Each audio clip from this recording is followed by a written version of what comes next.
সারা দেশের উপর দিয়ে বয়ে চলা তাপ প্রবাহের মধ্যে সুপেয় পানির তীব্র সংকট দেখা দিয়েছে উপকূলীয় জেলা সাতক্ষীরা ও বরগুনায়। বিস্তারিত জানাতে সরাসরি যুক্ত হচ্ছেন সহকর্মী শরীফুল্লাহ কায়সার সুমন ও রিয়াজ আহমেদ মুসা। শুরুতেই যাচ্ছি সাতক্ষীরায়, সেখানে রয়েছেন সহকর্মী সুমন। সুমন, সাতক্ষীরায় সুপেয় পানির তীব্রতা কতটা প্রকট, কি বলছেন উপকূলের মানুষ?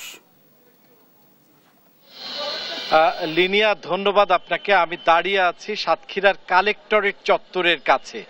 আপনাকে বলে রাখা দরকার যে উপকূল জুড়ে কিন্তু এই যে গরম, আপনার আজকের আবহাওয়ার কথাও যদি আমি বলি, সেটি কিন্তু এই মুহূর্তে রয়েছে 39-40-এর মাঝামাঝি পর্যায়ে। আবহাওয়া অধিদপ্তর জানাচ্ছে এটি যখন অর্থাৎ বিকাল 3টার দিকে কিন্তু এটা 42-এর দিকে উপনীত হবে।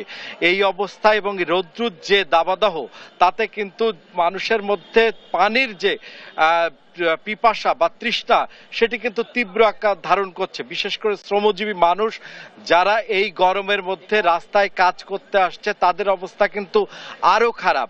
এখানে বলে রাখা দরকার, উপকূল জুড়ে কিন্তু সুপেয় পানির এমনিতে তীব্র সংকট।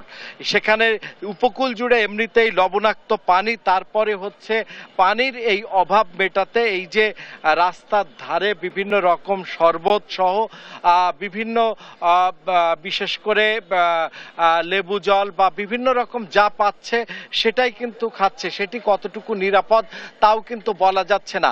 আমি আপনাকে একটু এখানকার যে শ্রমজীবী মানুষ যারা কিন্তু লাগাতার কাজে এসেছে, আমি তাদেরকে দেখানোর চেষ্টা করছি। আপনি দেখতে পাচ্ছেন সব মানুষ কিন্তু একটা হাহাকারময় অবস্থা। এর মধ্যে সবচাইতে বড় কথা হচ্ছে সবার মধ্যে কিন্তু মানে কিনে খাওয়ার মতো পানি, কিনে খাওয়ার মতো সামর্থ্য সবার মধ্যে কিন্তু তা নেই। এখানে সংবাদকর্মীরা সংবাদ সংগ্রহ করতে এসছে, তারাও কিন্তু এই পানির হাহাকারের মধ্যেই চলে এসেছে। এই পানিটি করোনাকালীন সময়ে হাত ধোয়ার জন্য করা হয়েছিল, কিন্তু আমি এখানে দাঁড়িয়ে দেখেছি বহু মানুষ কিন্তু তাদের তৃষ্ণা মেটানোর জন্য কিন্তু এই পানিটি নিয়ে যাচ্ছে এবং খাচ্ছে। পানির যে হাহাকার এবং যে অবস্থা সৃষ্টি হয়েছে, আমি একজন সংবাদকর্মীকে যুক্ত করছি। কি অবস্থা দেখছেন? আসলে সকালবেলা 10টা-11টার পর থেকে মানুষ যখন ঘর থেকে বেরোচ্ছে, এই টানা রোদে যখনই হাঁটতে বা কৃষি কাজ করতে যাচ্ছে, তখনই বুকটা শুকিয়ে যাচ্ছে পানি খাওয়ার জন্য। কিন্তু সুপেয় পানিও কিন্তু আমাদের এই সাতক্ষীরা উপকূলীয় অঞ্চলে পাওয়া খুবই কষ্টের সাধ্যের বিষয়। এখন সাতক্ষীরা মানুষ কিন্তু বেশিরভাগ কেনা পানি খেয়ে থাকে। সবার তো কেনার সামর্থ্য নেই, সবার কেনার সামর্থ্য নেই। এ নিয়েও অনেকে যেরকম পানি পাচ্ছে সেটাই খাচ্ছে। হ্যাঁ, যেটি শুনছিলাম লিনিয়া, যেমন পানি সামনে পাচ্ছে সেরকম পানি খেয়েই কিন্তু এই তৃষ্ণা মেটাচ্ছে। সেটি কতটুকু স্বাস্থ্যকর, কতটুকু পানযোগ্য তা নিয়ে কিন্তু প্রশ্ন থাকলেও উপায় না থাকা মানুষরা কিন্তু এটা দিয়েই কিন্তু তাদের এই পিপাসা, এই তৃষ্ণা মেটাচ্ছে। এই মুহূর্তে সকলের দাবি হচ্ছে সরকার স্যালাইন পানি অথবা পানি, বিশেষ করে বিভিন্ন সরকারি বেসরকারি আমরা স্বেচ্ছাসেবীদের বিভিন্ন উদ্যোগ আমরা দেখে থাকি বিভিন্ন দুর্যোগে। তো এই যে প্রচণ্ড দাবদাহ, এর মধ্যেও মানুষের প্রত্যাশা এই উদ্যোগটি নতুন করে নেওয়া যায় কিনা, সেটি যেন সরকারি বেসরকারি স্বেচ্ছাসেবী প্রত্যেকের মধ্যে এই ভাবনাটি নতুন করে জাগিয়ে তুলেছে সাধারণ শ্রমজীবী মানুষরা। এই ছিল সাতক্ষীরার সর্বশেষ। সুমন, ধন্যবাদ আপনাকে। দর্শক, সাতক্ষীরা থেকে যুক্ত ছিলেন সহকর্মী সুমন। দর্শক, এবার বরগুনায় যুক্ত হচ্ছে, সেখানে সহকর্মী রয়েছেন মুসা। মুসা, আপনি নিশ্চয়ই শুনতে পাচ্ছেন, আপনি জানাবেন সুপেয় পানির তীব্রতা কতটা প্রকট বরগুনায়, বিস্তারিত জানাবেন।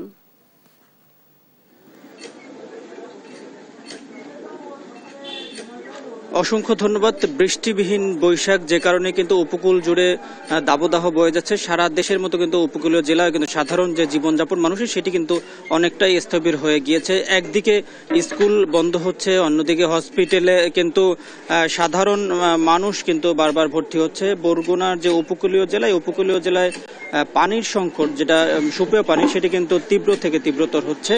আমি যদি আপনাকে একটু বলার চেষ্টা করি, বরগুনার একদিকে হচ্ছে বঙ্গোপসাগর এবং অন্য চারিপাশে কিন্তু বিভিন্ন নদী এবং শাখা নদী রয়েছে। তারপরও কিন্তু এই যে বৃষ্টিবিহীন থাকার কারণে সুপেয় পানির সংকট কিন্তু তীব্র থেকে তীব্রতর হচ্ছে। এটি কিন্তু প্রকৃতির এক ধরনের নিষ্ঠুর রসিকতা।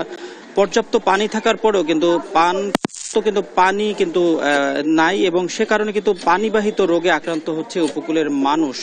এবং আমরা পানি সংক্রান্ত যে বিভিন্ন প্রতিষ্ঠান যারা পানির বিভিন্ন বিষয়গুলো দেখে তাদের সাথে আমরা কথা বলেছি যে বরগুনার পাথরঘাটা উপজেলায়, বিশেষ করে পাথরঘাটা উপজেলার বেশ কিছু ইউনিয়নে সেখানে কিন্তু টিউবওয়েল বসানো যায় না, এবং সেখানে পুকুরের পানি ফিল্টারের ব্যবহার করে কিন্তু বিশুদ্ধ করে সেটি পান করা হয়। কিন্তু বৃষ্টি না থাকার কারণে সেই পুকুরের পানিও কিন্তু কমে গিয়েছে, এবং সে কারণে কিন্তু সাধারণ মানুষ পানি পান করতে পারছে না। এবং যে নদী এবং যে অন্য যেসব উৎস আছে পানির, সেখান থেকে কিন্তু তারা পানি পান করতে পারছে না। কারণ হচ্ছে পানির ঘনত্ব বেড়ে গিয়েছে এবং পানি রোগ জীবাণু ছড়িয়ে পড়ছে, এবং বিশেষ করে ডায়রিয়ার যে জীবাণু সেটি কিন্তু পানির মধ্যে ছড়িয়ে যাচ্ছে বিশেষভাবেই। কিন্তু এ কারণে কিন্তু সদর হসপিটালে কিন্তু রোগীর সংখ্যা প্রতিদিনই বাড়ছে, এবং এ বছরের এই মাসে কিন্তু ডায়রিয়া রোগীর সংখ্যা বরগুনা সদর হসপিটালে 1300-রও বেশি ছাড়িয়ে গিয়েছে। এবং বরগুনা সদর হসপিটাল থেকে আমাদেরকে জানানো হয়েছে এভাবে চলতে থাকলে কিন্তু ধারণ ক্ষমতার কয়েক গুণ বেশি কিন্তু রোগী